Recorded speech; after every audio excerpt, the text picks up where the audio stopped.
everybody.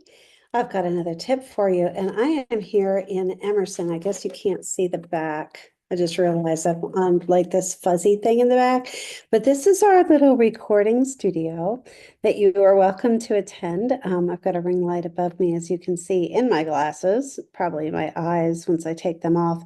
But anyway, this tip is going to be about our new listing agreement as of January. There's two things that you really need to be careful of. One of which has been an issue like that I've seen over and over for the past several years. And it's mainly, I think everyone's trying to make sure that their clients know where their product is going to be, where their property is going to be shown. So anyway, let me do a share, and I'm going to get on to my transaction desk so you can see the listing agreement. Okay. So the first thing that I wanted to just mention is where it says marketing, selection of multiple listing services. This is in 3A.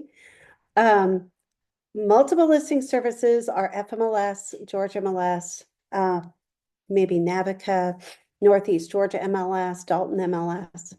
They are not Zillow, Realtor.com, Homes.com, Facebook, or any other non-multiple listing service that you're marketing on.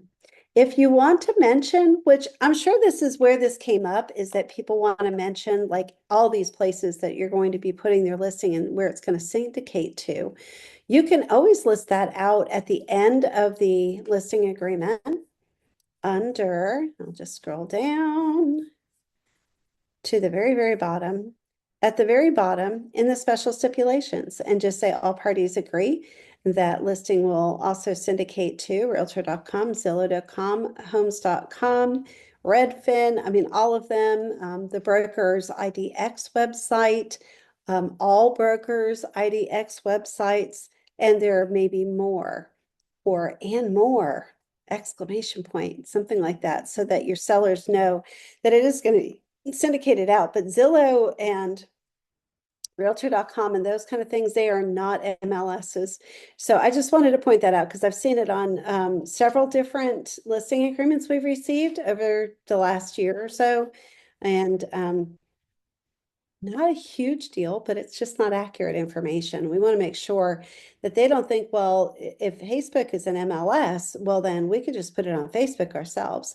So let's, keep that, we have the access to the MLS. So the one other thing that I wanted to bring up, and this is a big change this year, this is under compensation for broker services, okay? So this has changed in structure. And also best practices of how to fill this out, because last year, depending on your situation with your seller, listing agents were putting in compensation to seller's broker 3%, and maybe not initially offering compensation to the buyer's broker, but marketing that the seller is open to receiving offers in which the seller pays compensation to the buyer's broker. And they weren't really splitting it out. Or let's say they were putting 3% up on, and I'm just using it as a percentage, we can't say specifics, right? But 4B could have been written out as 3% for the listing agent or the listing broker. And then down under the buyer's broker, compensation being offered to buyer's broker by the seller in the amount of 3% down here. Okay, so here's the thing that's changed a little bit, and it's one sentence. And the sentence is this: if buyer or buyer's broker does not request or accept the full amount of compensation being offered by the seller's broker, and it doesn't say seller, it says seller's broker, the remainder shall be additional compensation to seller's broker. So let's just be real clear about that again. If the buyer's broker comes along and gives the form that's the buyer broker compensation exhibit, and says, hey, I just want 2.5%.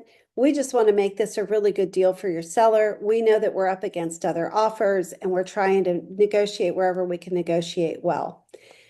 If you have written in compensation to seller's broker is at 3% and compensation offered to the buyer's broker by the seller is 3%, then that half a percentage between 2.5 and 3 disappears. Nobody needs to pay it. However, if you place your compensation this way, compensation to seller's broker is at, let's say, 6%. And compensation offered to the buyer's broker, compensation being offered to buyer's broker by not the seller, but the seller's broker out of the compensation being paid to the seller's broker. This is kind of like what we used to do, years ago, and then put the 3%, and you get an offer that says, we just want 2.5%. It states right here, I'm going to read it again. If the buyer's broker does not request or accept the full amount of compensation being offered by the seller's broker, not the seller, again, the seller's broker, the remainder shall be additional compensation for the seller's broker. So guess what?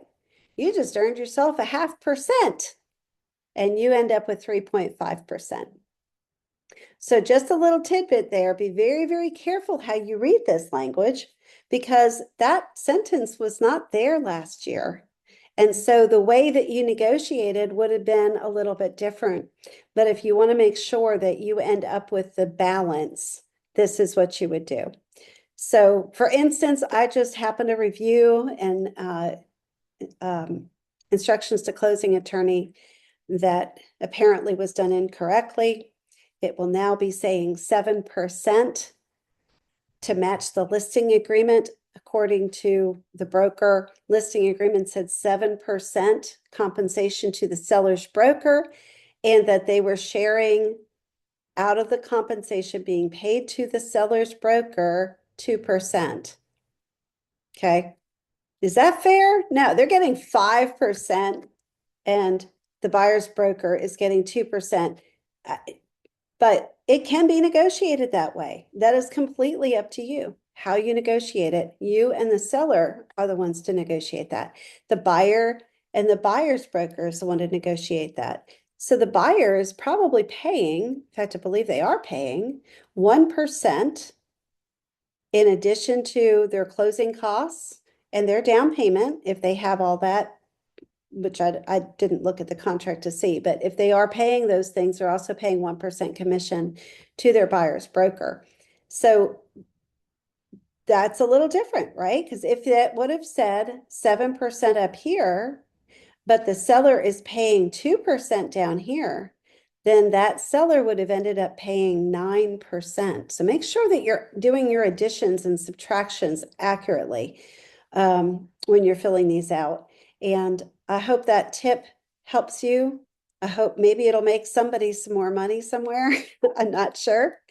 But I thought that that was an interesting little tidbit of knowledge that you can take into your next listing appointment, because I know they're coming. It's spring. Spring is in the air. It's going to be like 76 degrees today. So I guess you could probably figure out what day it is I'm doing this tip. But hey, why not just, set yourselves up for success. Okay. Now, you do have to explain this to the seller that if you do it this way and you do get an offer at 2.5%, that the seller's still paying the total of 6%. It's just going to be split differently. And they'll probably go, that's great. You go for it. You make more money. Because that's what my sellers tell me. They want me to get both sides. It doesn't happen very often, but when I do, they're happy for me, which is kind of cool. Anyway, I'm sure yours are the same. Have a great day, and the next tip will be forthcoming.